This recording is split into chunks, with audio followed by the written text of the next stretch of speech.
Peekers, welcome back. I'm Miranda. I'm Mackenzie, and this is your one-stop shop for storytelling, Tea spilling, and to keep up on all the latest book talk drama that you have been missing out on. Yeah, so any life updates for you? Well, I start my new job tomorrow, so I have been aggressively buying things to get prepared. I've been meal prepping and cleaning, and I got a whole bunch of new podcast stuff. I set up a desk today, and I set up some new lighting, a new camera. I've got my whole little space set up. So really just like manic life updates, the usual. Love the manic episodes, honestly. They're like really what make our whole personality, I feel like. If my mic randomly falls in the middle of this, just disregard, okay? You just disregard that, please. Well, for me, I don't really have any updates. The only thing I have is that we're trying to plan a post-birthday party for my husband here in Chicago. And we are hoping to get like a group of people to go out on the lake maybe and just have a little lake day on the boat because we're here right beside Lake Michigan.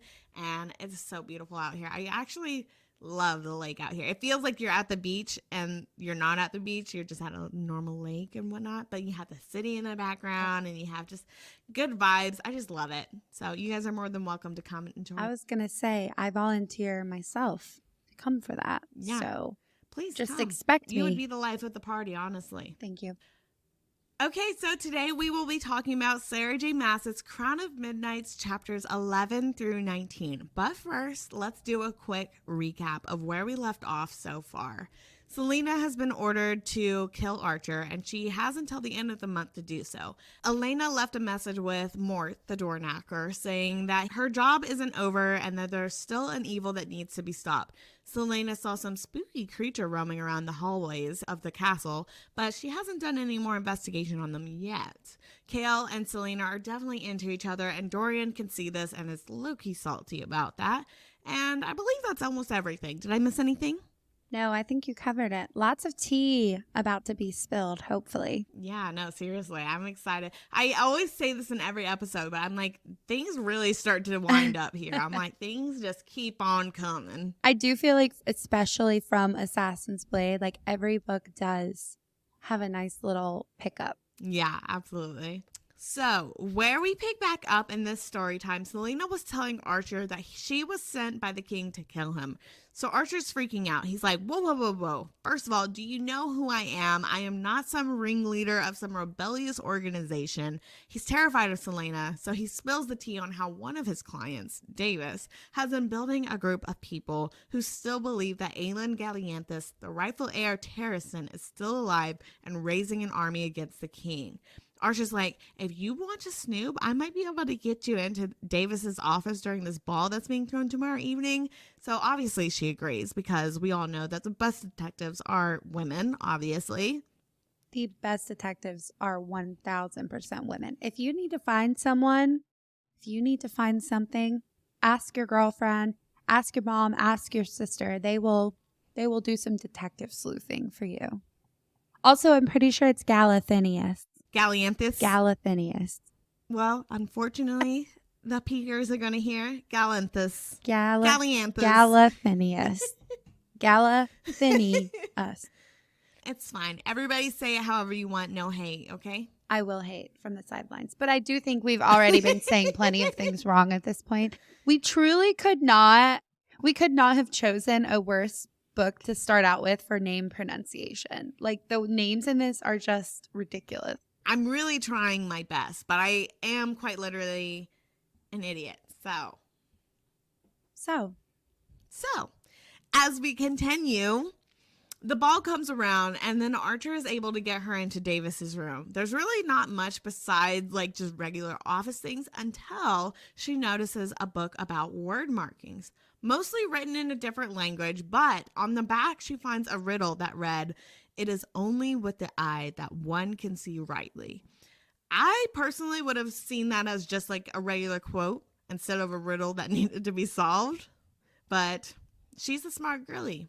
I definitely think I would have thought it might be a riddle, but I know for a fact I wouldn't be able to solve it. I don't know how hard I would Wait, but try. what part of that gives you riddle vibes? Because to me, that does not make me feel like, oh, I need to solve what this could possibly be meaning. I'm just like, oh, yeah, that makes sense. Only with the eye you can see, obviously.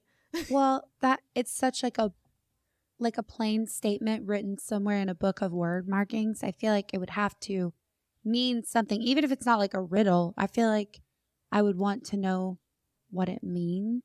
Because I feel like for Yeah. someone to write it down specifically in the word marks and like the symbols Yeah, and yeah, yeah. stuff and like magic, I feel like Maybe you're just smart. maybe Because for me, I would have been like, that's just face value a quote. That's just common sense. You can only see with your eyes. I would try to figure it out, but I know I would fail. So Okay. So she sees this riddle and she's like, okay, what the heck does this even mean? And how the heck does Davis have this book, first of all? Because also, there shouldn't be any books about magic in the first place because the king has ordered everything about magic, anything relating to magic should be burned. So the fact that she was able to find this on top of the already book that she found about word markings, the Walking Dead, I believe it's called, this is really suspicious. Like, why does this guy have another book about word markings? So she's looking at this and she's like, this is interesting. I'm going to keep snooping around, see if I can find any answers. But as she's snooping his office, Davis walks in and she immediately is playing damsel in distress. She's like, oh my gosh, I can't believe this. My cover story. I got to play the cover story. Some housemaid just let me in. My fiance, he just said that he wasn't into me anymore. He left me and I'm just like so upset and so humiliated. I just can't believe this happened to me. And Davis is like, ew, quit crying, get out of here. And he starts walking her towards this door to get out of the office. But then he pulls a fast one on her as she's reaching for the door. And obviously she gets him pinned first and she's got him on the ground, but not before she got cut by the dagger he had in his hand. And he tells her two things. One, he knew she was lying because no one had the key to his office besides him. And two, the dagger that he cut her with was dipped with Gloriella, which is the same poison that Farron had used to paralyze her when she was caught with Sam. that is both symbolic and also so terrifying because she knows how quickly it works too. She's already got herself in so many sticky situations before. This girl can just not stay out of danger. No, and that's exactly the issue. She's panicking because she's like, if I get caught again, I'm going to lose my job. I got to hurry up and get out of here before this poison sets in because it's already setting in. And Davis is able to break free out of her little pen that she had him in. And then Celaena's like, okay, well, I need to go ahead and cut this shit. I'm not trying to play around anymore. I need to get out of here before anybody's able to catch me here with him and pin me to his murder. So she slices his throat. She gets a dagger. She slices his throat. It's Kill Bill. Blood is spewing everywhere. And she's like, okay, now I need to skedaddle. I need to get out of here. And she sneaks out pretty quickly. And that's when the guards catch her. His guards catch her. And they start chasing after her. She's running through the city and she's trying to make sure she gets in okay, because if she goes in through the front gates, it's going to be a pretty obvious scene when she passes out and she's like bloodied up and everything. So she can't go through the front gates. She decides to go through the side barracks, which is like the guards barracks. And she's pushing through everybody, getting through this crowd of people in the guards barracks. And she opens this door in the back of the room and she's like, Gail, Gloriella. And then she passes out. I feel like it really said something, though, that Chaol was the person that she chose to go to. Like, that was the person she was like, I need to get to them. They'll help me. Not Dorian, not anybody else, not Nehemia. It was Chaol. But do you think she intentionally meant that, or do you think she was just trying to find, like, a secondary route? I think so, because in the book, she said something like, I need to go somewhere to be safe. And she could only think of one person. I think it was as much of a, like, instinct as it was a choice. No, I definitely agree. I do think that she was subconsciously choosing Chaol because he would keep her safe and everything. But so she passes out. But I do want to get into like the secondary point of view, which is Chaol in this situation. So poor Chaol, we know that these two have been building like a deeper relationship with each other. And Chaol has been very vocal about his concern for her safety, which has been giving her the ick low key. She's like, please don't be concerned about me. You don't need to worry about me. And then for her to just go to this ball, she tells him that she's going to this ball just to gather some information. And then she shows up just a little after midnight, drenched in a blood-soaked ball gown, looking like she's a second away from dying, and then passes out in front of him. I feel like I understand his rationale for being concerned for her safety, personally. I would be very concerned if she was my friend or my girlfriend or anything. She does have a great way of getting out of things. However, she really gets herself into these horrible situations. The worst situations. Like life-altering, life or death situations. It's not great. She's really trying to make herself seem like an independent woman. But then whenever she shows up like this, I feel like obviously this is making you seem like a damsel in distress. But listen, I'm not here to shite on our main character energy, okay? I love her. I think she's a queen through and through. But also at the same time, she's not making a good reputation for herself or her man. You know what I mean? In the nicest way possible. I also think he needs to just know that that's just going to be her. She's never going to keep her hands clean. She's never not going to be in the middle of something. I think it's just kind of a take it or leave it situation. I feel like they're just going to have to get on board and know that she's not going to be like a little housewife. That's just not her. No, yeah, I think you're completely right with that. So after she ends up passing out in front of him, Chaol runs up to her, he catches her, he strips her, makes sure she's not the one losing all this blood, sends some men out to get the antidote and find out what happened. And then when Celaena comes back to, after detoxing from all of this, Chaol is like, listen, I know what happened and no cap, you're going to the dungeons if you do that again. And Celaena's like, literally killing's my job, first of all, so I don't know what you expect out of me. And he's like, no, for scaring the shit out of me. I thought you were going to die. Not him using his position of power and access to the dungeons to threaten her. No. He said, just so you know, you will go to prison if you do that again. Honestly, that would keep me in line. I'd be like, yes, sir. Yes, Daddy. Yes, Daddy. Okay, fine. You got me. Anyways, so then after Celaena is done fully detoxing, she's woken back up. She's like back to and everything. She decides she doesn't have enough excitement for the day. So she's like, I need to find out some more answers of everything that's going on. Let's start off with this creature that's been lurking around the castle. And at this point, we know what she's got to do. To get spooky answers, you got to go somewhere spooky, someplace like the deepest, darkest parts of the library, perhaps? Perhaps. That's an equally great and maybe the worst idea I've ever heard. But it does seem like a great way to get answers. It seems like a good way to get answers. Or die. Or die. Dun, dun, dun. So, we know that there's one secret tunnel in the castle. So, Celaena has reason to believe that there's likely another one. And wouldn't you know it, after walking to the deepest part of this tunnel of the library, she finds another tapestry covering another hidden passage. They can't get a little more creative with their hiding spots. They said, you know what? Yeah, let's just throw the sheet over it. Nobody's ever going to know. They're never going to know. Also, how is she the only one that's finding these? I feel like if I was living in a castle, I would be scouring it all the time. I would know. I maybe that's just me, but I'm a thrill seeker. So I would be looking all the time for stuff and I would find it. No, but that's what I'm saying too. Like even from Throne of Glass, whenever she was talking about these symbols in the garden, I'm like, how has nobody else ever thought about these questions? This seems sus that she's the first person to be coming up with these questions and investigating it. But that's just me. I'm gonna just go meander in the library, look around for some secret things, and then she just finds one. It's giving main character energy. She said, "Oh my God, another sheet on the wall. I wonder what's behind it." Yeah, so then she moves it, and then she looks through it, and then she pushes through it. She finds another passage, she pushes through it, and it's a bunch of old office stuff, another dead end, essentially. But then Celaena spots another passage, so she follows it, and follows the next one, and the next. And she gets so deep into the old part of this castle that she starts to see art murals depicting fae, magic beings, meaning she's probably deeper than the original castle. That's crazy too, because if the king actually did know they were there, he would have it completely wiped clean. Like, he would not be leaving that stuff there. Exactly. So that's what she's thinking, because the significance when she gets to the end of this tunnel, she gets stopped by this iron door, which is significant because iron is known to be immune to magic.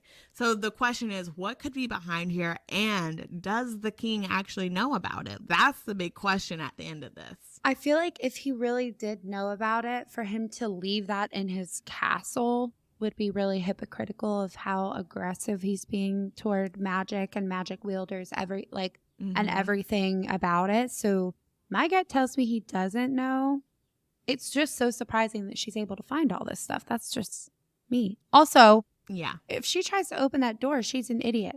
Let's just say it, that she's an idiot if she tries to open the ironclad door. Like, just don't do it. No. Okay? Don't. Don't do it. Don't do it. So Celaena's trying to open this door, even though it's obvious that it should not be open, when her necklace starts to glow. She drops to the ground, peering underneath this door. She tries to see if there's anything on the other side. And as you would expect in the creepiest part of the castle, she does see something. She sees two green goldish eyes staring right back at her. She jumps up and she's like, you know what? Well, I think I've seen what I needed to see today, and we will just end this by assuming that that was just a very large rat behind the door. Honestly, that's what she gets for trying to open the iron door. Like, come on. Don't do it. Now, what did you expect to see on the other side? Like, it wouldn't be good. Obviously, if nobody's been down there in a long time and you hear or see something, it's not good. Okay? Not good, whatever it is. Yeah. Not great. Not great. And then before we move on to this next scene, because obviously she just saw this giant rat, I need to call Celaena out for being so fucking fake. Because in this next scene, it's such an intimate scene and an emotional scene. And she's just pretending that she didn't just see some creature crawling around in the basement. So just want to preface that. My 2 cents. Thank you in advance. You're welcome. So she goes to this big dinner later on that evening that's being held for Holland's return. And the only reason why she's here is for the main performer that's coming on tonight. It is Rena Goldsmith. Celaena is sitting with Chaol, and during this performance, everyone around them seems super entranced by this music. It's beautiful. But the tea is that Rena is singing a super old song about Fae, which was a really bold move to do in front of the king. That actually is very ballsy, and I feel like to do that, you have to know there's going to be repercussions. And obviously, Celaena and Chaol, they have like a really intimate moment that night. They hold hands during the song and they're crying. It's a beautiful night until we switch to Rena's point of view. When we enter her point of view, we're met with the head of her musical companion thudding to the ground and their body being pushed off the chopping block. But Rena knew this was going to happen. She tells the king, "It's been my life goal to get invited to this royal dinner so I can have the opportunity to look you in the eyes and tell you your mission to erase magic is impossible." And she held that strength in her eyes and in her voice as she listed every person who was killed by his doings. And she didn't stop until her final breath. A fucking queen. That just gave me full body chills. That is incredible to think about somebody having that much willpower and forethought and strength, even in the face of their certain death, is. No, yeah. Ugh, it's chilling. It gave me full body chills when I was reading that, because it was such an emphasis on the fact that she gave him eye contact, and she was so strong with the fact that she's like, I'm not going to die without letting you know, without letting you personally know every single person you fucked up. And while looking in my eyes, like, I was like, this is a boss bitch. And I love that. It's so hard for me to put myself in those characters, the ones that end up being martyrs and knowing that they're going to their death, likely. You know, I feel like in so many books we read about these characters fighting for their lives and making it to the end. Like the hero, most of them almost always make it to the end, you know, with some exceptions and things like that. But for people like that who grow their whole life in this turmoil and decide, you know what, my life is going to mean something in my death, I just can't imagine putting myself in that mindset and understanding it. Like, it's beautiful and it's such an amazing tribute. And I'm sure there are people like that in real life, knowing that they're fighting for a huge cause that they're likely going to die for. Mhm. It's incredible to think about that mindset. It gives me so many chills. It gives me chills because if I were truly in that situation, would I have the strength to be able to deliver that kind of message to somebody who's that powerful? I don't know. I would love to say that, yes, that would be me, but I don't know if that could be me, honestly. Let's just say you just saw your best friend's head get chopped off. Like, would you be able to hold that same kind of strength? I don't think I would be able to. So that's why it gave me personally full body chills. Yeah, and I don't know that I would have the strength to go in there and perform those songs, knowing that it would most likely bring my death or some kind of horrible torture. But they did it specifically to spur people and to be defiant and, show that they're still standing, that there's still people defying out there. I just, Yeah. knowing that that's not going to start anything major, but it's a small move in like a large movement. It's just, Exactly. full body It's chills. crazy. So Celaena and Nehemiah are hanging out the next morning. Nehemiah has been tiptoeing around Celaena's job about as long as she can handle when she finally asks Celaena when she's going to start making a stand against the king. She's like, I can't be your friend if you're willingly doing the king's dirty work and not trying to help the greater good. Basically threatening a friendship breakup. So Celaena spills. She's like, okay, fine, let me tell you everything. She's like, I have not really been killing these people when I'm on these missions, and I think the king is up to something, and one of his experiments might be in the castle. So she shows Nehemiah the path and introduces her to Mort, and it's this time that she's down there that she notices a word mark appear in the face of a shape. And when she steps in a certain spot, she notices a little hole in the eye. So Celaena's like, yo, this might be related to that little riddle I just found. It's only with the eye that one can see rightly. So she's looking through this eye hole, but nothing's on the other side. So she tells Nehemiah and Mort about this riddle.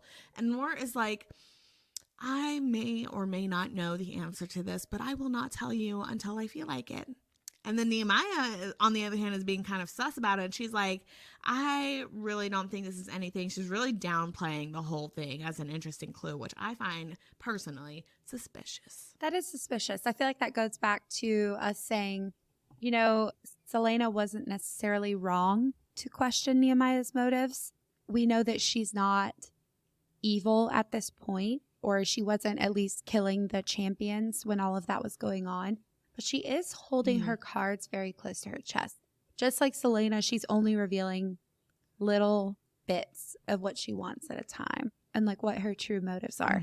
And also Mort is kind of a little bitch. No, Mort literally, I don't understand his character at all. Like, he seems like a very useless person to bring into a story, and I would hate him personally. No, seriously. She always is like, I'm going to melt you from this door handle. And he's like, go ahead and try. I feel like I would want to deck him in the face. It's the fact that I know he's been alive for thousands of years and he's not going to help me out with any of these fucking questions for no reason. And I know he's not talking to people often. So it's like, why aren't you just spilling the beans? Also, what do you have to lose or gain from telling me what you know? Just tell me. You're a door knocker. It's fine. You cunt. So while we're talking about Nehemiah, though, I do want to bring out she has been having some interesting talks with Dorian. She finds out that the king has been planning to expand this already massive slave camp, and she confronts Dorian about it. He's like, dang, that is so crazy. I truly wish that I could help and do something. And Nehemiah is like, oh, that's interesting, because you'd be able to do something if Celaena was sent there, right? T. That is so true. I feel like people often will do anything they can for one person, but when it's a whole thing, it's just not the same. I think everybody's guilty of that. But I love that Nehemiah is calling him out about it. Exactly. That's why I love Nehemiah. She is not afraid to call people out. Like, even if she's close to them, she's like, I'm going to say the honest truth that you're not willing to admit right now. And I'm going to just put it out there. And I love her for that. Love that. She gives me, do you watch Bridgerton? Bridgerton, yeah. She gives me Lady Danbury vibes, but like as a younger woman. Because Lady Danbury isn't going to beat around the bush. Have you watched the latest, watched the latest Bridgerton? Yeah, have you? All of it? Well, there's only 4 episodes. They're not releasing the other 4 until July or June. Well, I'm glad I haven't yet. I've only watched the first episode. Let's do a side tangent real quick. I can't quite get into Penelope and what's his face? Colin. Yeah, Penelope, I can see her pulling on the sex appeal, but Colin, God, I just can't get into him. Really? I really can't. I think Colin's kind of sexy, but I do. So I don't want to give away too much, but the season did get better for me. In the beginning, I wasn't feeling a lot of the chemistry, which a lot of people have said. But by the last episode, I was feeling the chemistry. I can see it definitely building because I feel like in the beginning of each of the Bridgerton seasons, I'm never really like, oh, they're really gonna, like, this is gonna make me fall in love. But they always do somehow. So I just need to push through it, I guess. The episodes I think they got better with each one. A lot of people have been hating on this season so far, though. But 1, it's not complete. And 2, I still... By the end of the 4th episode, there was a cliffhanger, obviously. Like, it had me very invested for more. Yeah. So then in another conversation, though, Nehemia told him that there is a great power waiting to be awoken, a power great enough to change everything, and that when he's ready, she will be waiting for him to help him. What the fuck is she up to? Is she part of the rebel group, and is Celaena going to have to kill her? That's my biggest question at this point. I feel like she knows things. How does she know things about Dorian? And also in that time where she was telling him at some point something's going to awaken in you, it says that she put her hand on his chest and he felt like warmth or something like stir in him. What is she? How does she know these things? No, I am so sus of Nehemia, and I don't know how to feel about her. Like, I feel like I can tell if people are going to be the good or bad guy pretty easily, but Nehemia, I'm just like, what the heck is she up to? Yeah, she gives very opposing vibes often. So let's backtrack a little bit about Dorian, because she did say something about the powers. So he has been having some weird things happening to him during this time. Like one night he was having these weird nightmares. He woke up drenched in sweat, but after he got up, when he looked back at his bed, it looked like the bed was covered in frost. Which is an interesting development, isn't it? Yeah, it's not like they are in like the coldest time of the year either. It's not like maybe somebody left a window open. They're coming into spring. They're coming into summer. Shouldn't have frost. Shouldn't be snow in the bed. That's not a common, like, oh, okay, that makes sense. Right. So let's focus on Dorian then now. He's been walking on eggshells around his dad, disagreeing on practically everything the king is doing, which has made this next council meeting even more explosive, especially after learning what Nehemia had just told him about his dad wanting to expand the slave camp. Dorian knew he needed to speak up during this meeting, so he stands up in the middle of this meeting and calls out everyone for being basically inhumane and practically begging for another rebellion to start. And Dorian gets so heated, he eventually gets up, leaves the meeting, and goes down some forgotten hallway in the castle, deep into the original part of the castle where no one's around, and punches a wall. And now here's the thing. I would normally get the ick if a man punched a wall out of anger. However, the ick does not apply when it's a man who potentially has magical abilities. And also potentially makes a stone wall crack. Potentially. Allegedly. Potentially. Allegedly, he might have. And allegedly, he might have also caused, like you said, a bunch of tiny little frictures to happen around the stone. He shattered this bordering window that was around the area, and it went completely around him in a circle. Like, it completely missed him. And to me, personally, that sounds to me like superhuman strength and AKA magic. And then Dorian is low-key spooked during this because while he's seeing all this happen, we've learned in his POV that the Havillard bloodline used to have magic, and it's just been dormant for multiple generations. So that's kind of tea. That is. And also, I feel like going back to normally we would have the ick about that. I feel that many things that I have the ick about in real life with real men just don't apply to my bookmen. They just don't.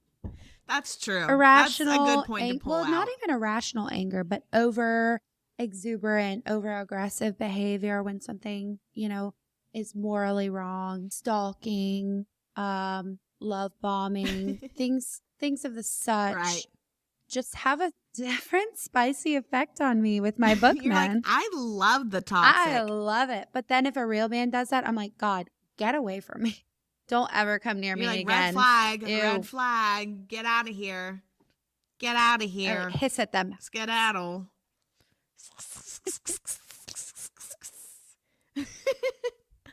Okay, so after this little outburst that Dorian had at this meeting, the king was not happy. So he ordered Chaol in, and he tells him to place more people around Nehemiah due to her becoming a more of a influential part to the royal court. And then he also casually drops that there was also an anonymous threat placed on her, but not to tell Nehemiah because the king believes that she'd make herself a martyr. Yeah. I feel that that's so shady. And it also puts Chaol in a terrible position. But he also tells her not to tell Celaena either, like specifically. And I feel like Celaena is the king's assassin and could potentially be a protector for Nehemiah, especially since they're so close. Why does he not want her to know? Exactly. And that's exactly what I was going to say. I was like, Chaol was told by the king not to tell the princess and not to tell anyone. It puts Chaol in a tricky situation, long story short, because he thinks that this is some type of test of loyalty because the king knows that Chaol is close with Celaena and that Celaena is close with Nehemiah. So if Celaena found out that Nehemiah was in danger, she'd probably want to guard Nehemiah herself, which makes the long story short that if Chaol told Celaena, then it would be pretty obvious and he would lose his role as the captain's guard. And if he lost that role, he would have basically nothing because he's already walked away from his home and his title years ago. That's so manipulative, though. And that's such a triggering thing to throw in the balance if he doesn't have anything to do with it or if he truly doesn't want any harm to come to her.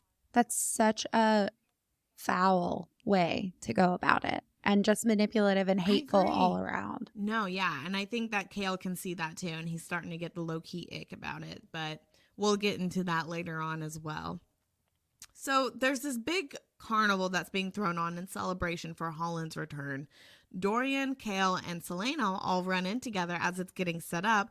They walk up to this fortune teller and they see someone who resembles those infamously terrifying iron-clawed witches that Ansel had told her about in the Red Desert. And this fortune teller's name is Baba Yellowlegs. And she gives everyone the creeps. So even more so when she starts to give very vague but specific tellings about each of them. I am not one that believes in that much supernatural stuff. But if somebody was giving me very specific facts about me and know things about me, that would freak me the F out. That would stress me out. I'd be like, throw holy water on them. Yeah, throw holy water on them. Get out of here, you. And that's basically the vibe that Dorian had. He's like, well, Chaol, your birthday's coming up, so do you want to go see your birthday present real quick? And they're all like, yeah, definitely. Well, let's get out of here. So they skedaddle, and they head to the stables, and this fucking guy had gotten Chaol his very own Asterion stallion.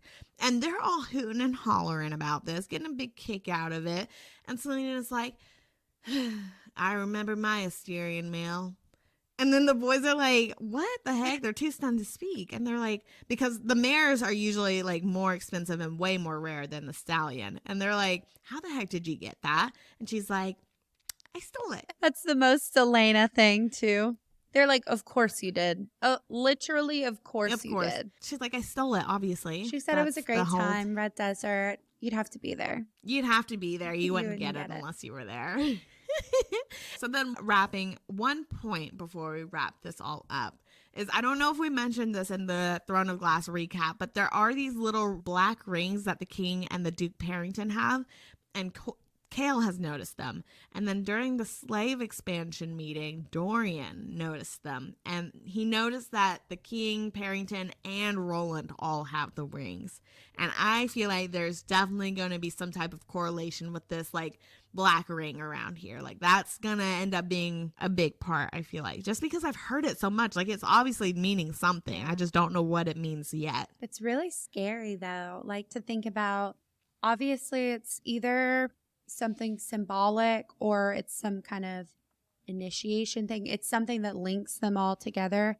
And if the king and Parrington have them, there's a solid bet that Exactly. if anybody else has it, they're equally not good. No, yeah. I was like, I feel like if you have the black ring, that means you're the bad guy. Like, that's my initial assumption. I don't know what they mean or I don't know what they do, but I think that means you're on the bad guys team. Are your predictions? Do you have any predictions at this point right now? At this point right now, no. I don't have any predictions because I don't want to say anything further because I know how things are developing right now. So I don't want to give any skewed thoughts until we get more caught up. Because usually in my script write-ups, I will be writing my predictions as I go. But right now, I don't want to say anything because I do know how things are going. And I will say there is a twist that's happening that I did not see coming. And I am intrigued to see how it plays out. So you guys better stay tuned and continue listening. Ooh, tea. Yeah. And then before we finish up this story time or this whole plot peak session, don't forget that we do have our emails open for our bookish battle submissions. So if you or someone you know has a crazy story that's happened and you feel like you could write a little short story about it, please send it to our email. And then once we have, let's say, about 10 subscriptions, we'll start reading one selected story at the end of each episode. We would love to hear your stories. It doesn't have to be well written. Don't worry about punctuation if you're stressed about it. Just write it out, send it to us. We would love to read it. We would love to hear your stories. Also, be sure to follow us on TikTok and Instagram, plot.peak for both of those. And just check out all the memes, all the drama, all of our life updates, and hopefully new and upcoming things with the podcast. Yeah. So that is going to be the end of this week's plot. So next week, come back as we take a peek at Sarah J. Maas's Crown of Midnight, chapters 20 through 29. Well, thank you guys so much for listening. We will see you next week. Bye.